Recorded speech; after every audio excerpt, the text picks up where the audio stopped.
새 정부의 그 일자리 정책에 대한 그 재계와 경영계 그 반발에 문재인 대통령이 직접 팔을 좀 걷어붙이고 나섰는데요. 어제 이제 경총 포럼에서 이 김영배 경총 부회장 이 사회 각계의 그 정규직 전환 요구로 기업들이 매우 힘들다 이렇게 좀 불평을 터뜨렸습니다. 이 비정규직의 문제의 본질은 대기업과 중소기업의 임금 격차다. 그리고 그 강성 대기업 노조가 문제다. 이 비정규직과 그 아웃소싱 경영 효율상 어쩔 수 없고 좀 필요하다. 정규직화는 특히 그 중소기업의 그 생존 자체를 위협할 것이다. 이러면서 이제 그 새 정부의 이 비정규직의 그 정규직화 정책 등 그 일자리 정책의 근본을 상당히 강도 높게 이제 비판을 했죠. 경총 부회장이요? 맞습니다. 여기에 대해서 그 문재인 대통령 오늘 이제 직접 나서서 이 경총은 스스로 반성부터 해야 한다. 이렇게 좀 강도 높게 또 지적하고 나섰는데요. 이 경총 반발에 대한 문재인 대통령의 그 강도 높은 질타, 이 뉴스의 맥락 짚어보도록 하겠습니다. 네, 어떤 점부터 짚어볼까요? 한마디로 이야기하면 좌시할 수 없다. 이런 메시지라고 봐야 되겠죠. 재계의 반발을 좌시할 수 없다 이런 얘기죠. 그렇죠. 어제 그 김영배 경총 부회장의 발언은 이 재계 입장을 대변한 사실상 그 공개적인 그 선전포고나 마찬가지다. 이렇게 이제 받아들인 것 같습니다. 그리고 사실 이제 어제 발언 내용을 보면은 이 전형적인 그 재벌, 재계, 이 경영계 논리 그대로죠. 지켜왔던 이야기들인데 이 새 정부와 문재인 대통령 이 경총 등 그 재계의 도발을 그대로 둘 경우에 이 새 정부의 그 노동이나 그 재벌 개혁은 물론이고 가장 핵심적인 그 공약인 이 일자리 정책 또한 큰 위기에 그 직면할 것이다. 이렇게 보고 이 초동 진압에 나섰다. 이렇게 볼 수 있을 것 같습니다. 이 또 그 경총 부회장의 같은 발언의 그 배경과 배후에는 이 새 정부의 그 재벌 개혁 의지나 아니면 비정규직의 그 정규직화 정책 등의 그 위협을 느낀 재벌의 그 조직적인 도발의 그 신호탄일 수 있다. 이렇게 판단한 게 아닌가 싶은데요. 이 김진표 국정기획전문위원회 위원장 오늘 브리핑을 갖고 역시 그 김영배 그 경총 부회장의 발언을 그 강도 높게 비판을 했는데 이 재계의 그 조직적인 대응이다. 이렇게 판단을 했다는 점도 이제 그 시사하겠습니다. 정부와 재계의 기싸움이 시작이 됐다. 이렇게 좀 중간 정리를 해야 될 것 같은데요. 아무튼 근데 지금 뭐 그 문재인 정부의 드라이브가 이제 그 확실하게 걸리고 있으니까 이 재계 그리고 재벌의 위기 의식은 상당히 클 수밖에 없을 것 같아요. 그렇죠. 요즘에 그 정치적인 상황이나 그 환경 자체가 재벌로서는 그 위기 의식을 느낄 만하죠. 우선 뭐 그 최순실 그 국정농단 사건에서 이 뿌리 깊은 그 정경유착의 그 추악한 실태가 고스란히 드러나지 않았습니까?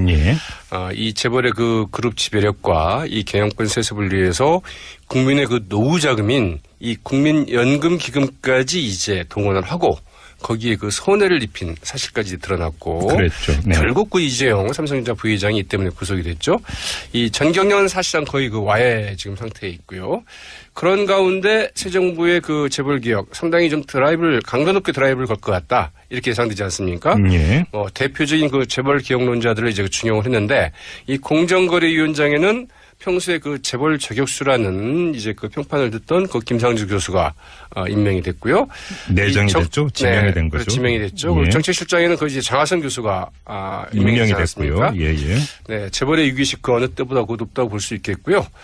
그리고 이제 무엇보다도 그동안에 뭐 재벌을 좀 대변해 왔고 혹은 이제 그 정치적인 로비나 이 방패 역할을 해왔던 전경련이 거의 힘을 못 쓰게 된 가운데 그래서 이제 더욱더 그 위기의식이 높을 수도 있는데 그런 가운데 이 경총이 마침 이 총대를 메고 나선 모양새 아니냐 이렇게 볼 수도 있을 것 같습니다. 아무튼 이 문제의 발언을 했던 김영배 부회장 상당히 낯익은 인물입니다. 맞습니다. 전경련이 그 재벌 오너들 위주의 단체라고 한다면 경총은 이제 그 경영진의 단체라고 봐야 되겠죠.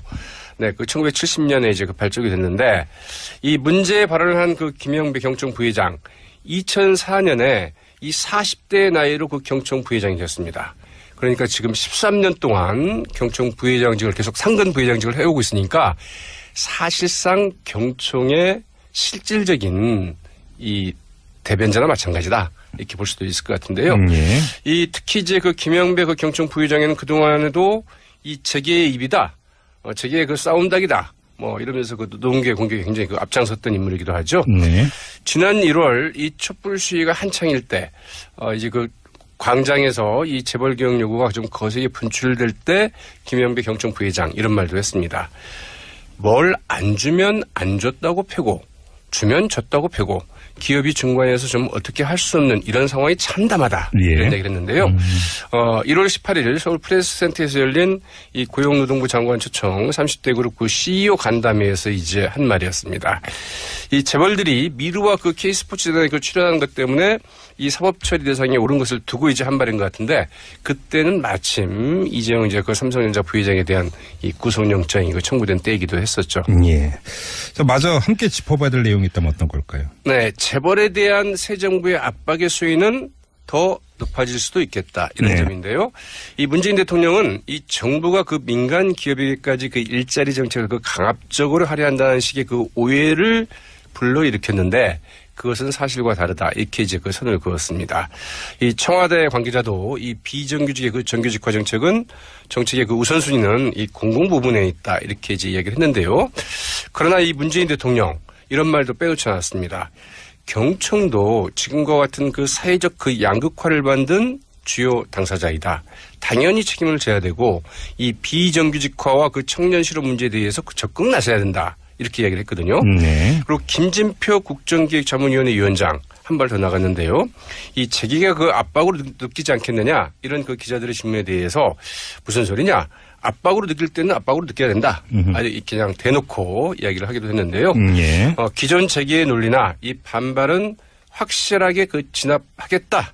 이제 이런 의지를 좀 표명한 것으로 좀 읽히는 대목들이죠. 네. 이 재계의 반응이 좀 어떻게 나올지 궁금한데요.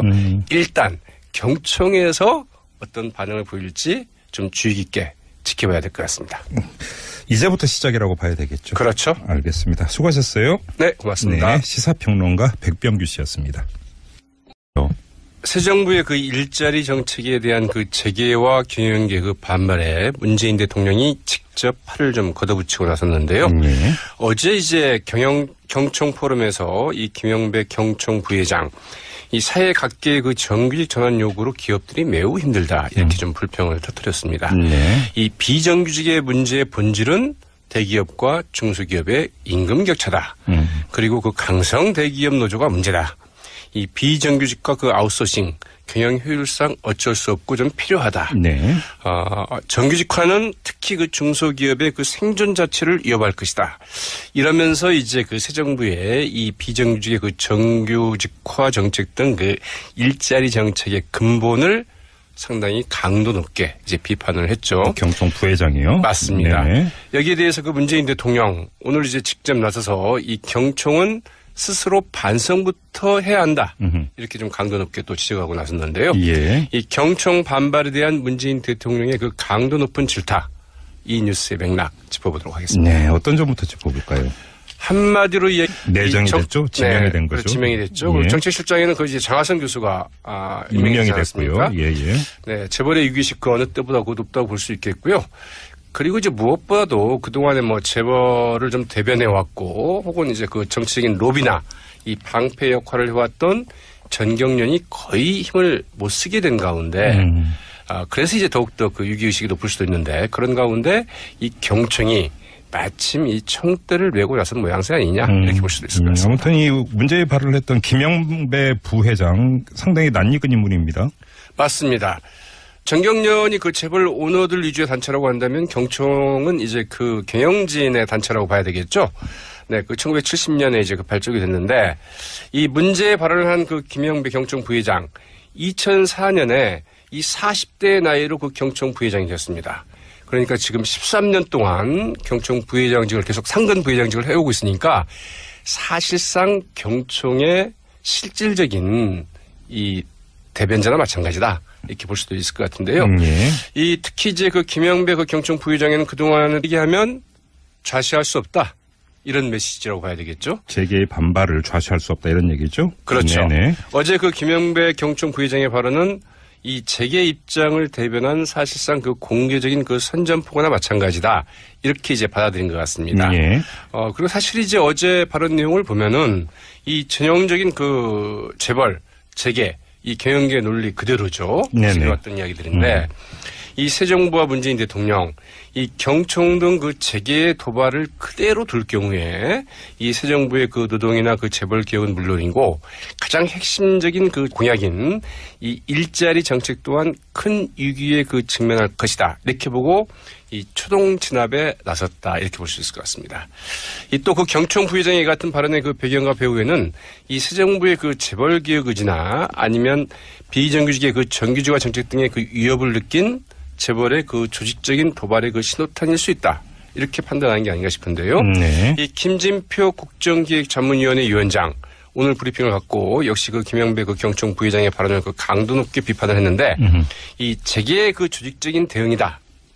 이렇게 판단을 했다는 점도 이제 그 시사하게 됐습니다. 정부와 재계의 기싸움이 시작이 됐다. 이렇게 좀 중간 정리를 해야 될 것 같은데요. 아무튼 근데 지금 뭐 그 문재인 정부의 드라이브가 이제 그 확실하게 걸리고 있으니까 이 재계 그리고 재벌의 위기 의식은 상당히 클 수밖에 없을 것 같아요. 그렇죠. 요즘에 그 정치적인 상황이나 그 환경 자체가 재벌로서는 그 위기 의식을 느낄 만하죠. 우선 뭐 그 최순실 그 국정농단 사건에서 이 뿌리 깊은 그 정경유착의 그 추악한 실태가 고스란히 드러나지 않았습니까? 예. 이 재벌의 그 그룹 지배력과 이 경영권 세습을 위해서 국민의 그 노후 자금인 이 국민연금기금까지 이제 동원을 하고 거기에 그 손해를 입힌 사실까지 드러났고 그랬죠. 네. 결국 그 이재용 삼성전자 부회장이 이 때문에 구속이 됐죠. 이 전 경영은 사실상 거의 그 와해 지금 상태에 있고요. 그런 가운데 새 정부의 그 재벌 개혁 상당히 좀 강도 높게 드라이브를 걸 것 같다. 이렇게 예상되지 않습니까? 예. 대표적인 그 재벌 개혁론자들을 이제 준용을 했는데 이 공정거래위원장에는 평소에 그 재벌 저격수라는 이제 그 평판을 듣던 그 김상주 교수가 임명이 됐고요. 또 이 재계의 입이다. 재계의 그 싸움닭이다. 이러면서 그 노동계 공격에 굉장히 그 앞장섰던 인물이기도 하죠. 네. 지난 1월 이 촛불 시위가 한창일 때 이제 그 광장에서 이 재벌 개혁 요구가 좀 거세게 분출될 때 김영배 경총 부회장 이런 말도 했습니다. 뭘 안 주면 안 줬다고 패고 주면 줬다고 패고 기업이 중간에서 좀 어떻게 할 수 없는 이런 상황이 참담하다. 예. 이런 얘기를 했는데요. 1월 18일 서울 프레스센터에서 열린 이 고용노동부 장관 초청 30대 그룹 그 CEO 간담회에서 이제 한 말이었습니다. 이 재벌들이 미르와 그 K스포츠단에 그 출연한 것 때문에 이 사법처리 대상에 오른 것을 두고 이제 한 말인 것 같은데 그때는 마침 이재용 이제 그 삼성전자 부회장에 대한 이 구속영장이 그 청구된 때이기도 했었죠. 예. 마저 함께 짚어봐야 될 내용이 있다면 어떤 걸까요? 네. 재벌에 대한 새 정부의 압박의 수위는 더 높아질 수도 있겠다. 이런 네. 점인데요. 이 문재인 대통령은 이 정부가 그 민간 기업에게까지 그 일자리 정책을 그 강압적으로 하려 한다는 식의 그 오해를 불러일으켰는데 그것은 사실과 다르다. 이렇게 이제 그 선을 그었습니다.